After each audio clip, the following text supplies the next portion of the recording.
Hello and welcome back students, welcome back to Vision Academy. So आज के दिन में आंसर की रिलीज हो चुका है। द आंसर की हैज़ बिन रिलीज टुडे।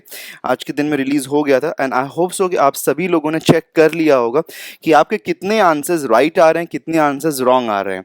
सो जितने भी आंसर्स आपके राइट आ रहे हैं, हमने डिस्क्रिप्शन में एक लिंक दिया हुआ है, उस पर जाके प्लीज़ फिल आउट करिएगा कि आपके कितने आंसर्स राइट आ रहे हैं, so that we can make an estimation of the percentile जो कि पॉसिबली आप स्कोर कर पाएंगे इस आने वाले एग्जामिनेशन में। अच्छा, अब यहाँ पे एक चीज़ हमको देखनी है कि इस पेपर में, इन दोनों ही पेपर्स जो हमारे पास में हुए थे अभी रिसेंटली 19th ऑफ जुलाई को, जो दोनों ही पेपर्स कंडक्ट हुए थे दोनों शिफ्ट में, तो उसमें कितने क्वेश्चंस में ऑब्जेक्शंस हैं, उन क्वेश्चंस को अभी हम देखने वाले हैं। तो सबसे पहले शुरुआत करते हैं शिफ्ट 1 के साथ में। ओके, शिफ्ट 1 में अगर मैं बात करूं तो it was one of the most accurate papers जो कि अब तक सीईटी ने बनाया था। इसके अंदर हमको कोई भी स्पेसिफिकली क्वेश्चन में एरर नहीं देखने के लिए मिल रहा है। There is no error at all. It was one of the most accurate paper जो कि सीईटी ने आज तक हिस्ट्री में, हम कह सकते, हिस्ट्री तो नहीं कह सकते लेकिन हाँ, पिछले जितने भी एग्जामिनेशंस हुए हैं उसमें one of the most accurate papers, because यहाँ पे जीरो ऑब्जेक्शंस हमारे पास में पूरी तरीके से। It was one of the most accurate papers ever. उसी के साथ में अगर हम बढ़ते हैं शिफ्ट 2 में, तो शिफ्ट 2 में हमको सिर्फ और सिर्फ दो ऑब्जेक्शंस यहाँ पे दिखाई दे रहे हैं। देयर आर टू ऑब्जेक्शन जो कि हमको नजर आते हैं। एक है इंग्लिश के सेक्शन में और दूसरा है हमारा रीजनिंग के सेक्शन में। शिफ्ट 2 जो कि कंडक्ट हुआ था इन दी आफ्टरनून, ओके, आफ्टरनून में 2:30 टू 4 o'clock में कंडक्ट हुआ था। उसके अंदर दो क्वेश्चन में ऑब्जेक्शन है। पहला जो क्वेश्चन है that is from the English.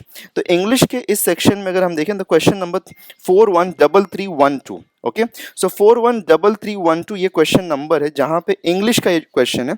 इस क्वेश्चन में एरर क्या है कि यहाँ पे बोला गया है कि आपको कंप्लीट करना है sentence with the correct, okay, correct verb के साथ में सो फिल करना था। लेकिन अब यहाँ पे अगर हम ऑप्शंस में नजर डालते हैं तो यहाँ पे राइट ऑप्शन तो डेफिनेटली इलाबोरेट जो है, this is going to be the right option. लेकिन ऑप्शंस में इनकरेक्टनेस है। ऑप्शन में इनकरेक्टनेस ये है कि my mother asked me to elaborate आना चाहिए। Okay, it should be to elaborate. तो टू इलाबोरेट यहाँ आना चाहिए। ये टू जो है दिस इज मिसिंग। इनफैक्ट अगर हम यहाँ पे देखें तो कोई भी राइट ऑप्शन नहीं हो सकता, बिकॉज सभी कुछ को यहाँ पे इन्फिनेटिव फॉर्म में आना पड़ेगा, then only it can be considered as a right option. तो ऑप्शंस में यहाँ पे मिस्टेक हमको नजर आ रहा है। So this is one of the question जहाँ पे ऑब्जेक्शन रेज किया जा सकता है। यहाँ पे ऑप्शंस में हमारे पास में एरर है। तो अगर आप चाहें तो definitely you can raise it out as an objection. Next जो हमारे पास में क्वेश्चन, ठीक है, नेक्स्ट क्वेश्चन जो हमारे पास में एक इंग्लिश का ही क्वेश्चन है जहां पे it was a kind of N personal response question. Okay, personal response question है, बट यस अगर हम इसको फर्स्ट ऑर्डर में अगर कंसीडर करते हैं इस क्वेश्चन को, तो इसका आंसर राइट दिया गया as per the CET cell. जो आंसर हमको यहाँ पे मिला दैट इज राइट। जैसे कि क्वेश्चन है कि what would be an appropriate response if someone apologizes to you. तो अगर कोई अपोलोजाइज करे तो उसमें आपका एप्रोप्रिएट रिस्पांस क्या होना चाहिए? Forget about it and but don't do it again, ये आप बोलेंगे, या फिर I am still mad at you, ये तो आप बिल्कुल नहीं बोलेंगे, this is not going to be true. Apology accepted, ये पॉसिबली है। यू शुड बी सॉरी, ये तो बिल्कुल नहीं होगा, बिकॉज कोई अपॉलॉजी दे रहा है। अब या तो यहाँ पे ऑप्शन ए या तो ऑप्शन सी यहाँ पे राइट होगा।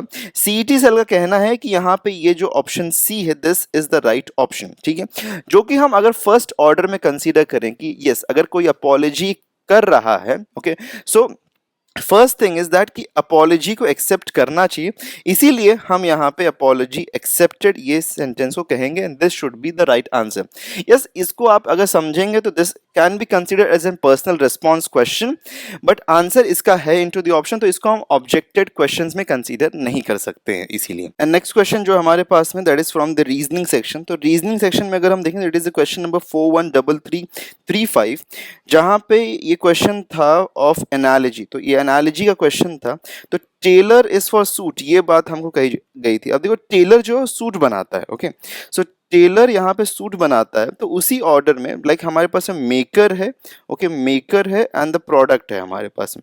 बट इनटू द ऑप्शन हमारे पास में कोई भी ऐसा ऑप्शन नहीं है जो कि इस पैटर्न को फॉलो अप कर, जैसे कि स्कीम जो है वो एजेंट बनाता है। अब राइट है ये, लेकिन पहले हमको मेकर चाहिए, तो पहले मेकर चाहिए फिर प्रोडक्ट चाहिए, लेकिन यहाँ पे सीक्वेंसिंग गलत है। ऑप्शन 2 जो है थोड़ा सा राइट है यहाँ पे, एडिटर यहाँ पे होना चाहिए था, पॉसिबली यहाँ पे एडिटर होना चाहिए था, क्योंकि अगर ये कह रहे हैं तो यहाँ पे एडिटर हो, एडिट नहीं होना चाहिए था। एडिटर होता तो मैन्युस्क्रिप्ट राइट हो जाता, बिकॉज एडिटर मैन्युस्क्रिप्ट बनाता है, तो ये ऑप्शन राइट हो जाता, जो कि सीईटी से कहना कि राइट ऑप्शन है। लेकिन as per the option given, option incorrect है, इसीलिए ये क्वेश्चन भी ऑब्जेक्शन में जाएगा। So these are the only two questions जो कि हमारे पास में इन दी शिफ्ट 2 हैं, जो कि ऑब्जेक्टेड क्वेश्चंस की कैटेगरी में आ सकते हैं। Other all questions are correct, shift 1 में कोई भी गलती नहीं है। If you want to raise an objection, you can definitely raise the objection for these two questions, other all questions are absolutely fine and correct. Okay, so for more such updates don't forget to subscribe us, और साथ में WhatsApp और Telegram को भी join कर लीजिएगा। मिलते हैं नेक्स्ट वीडियो में, till then take care and good bye.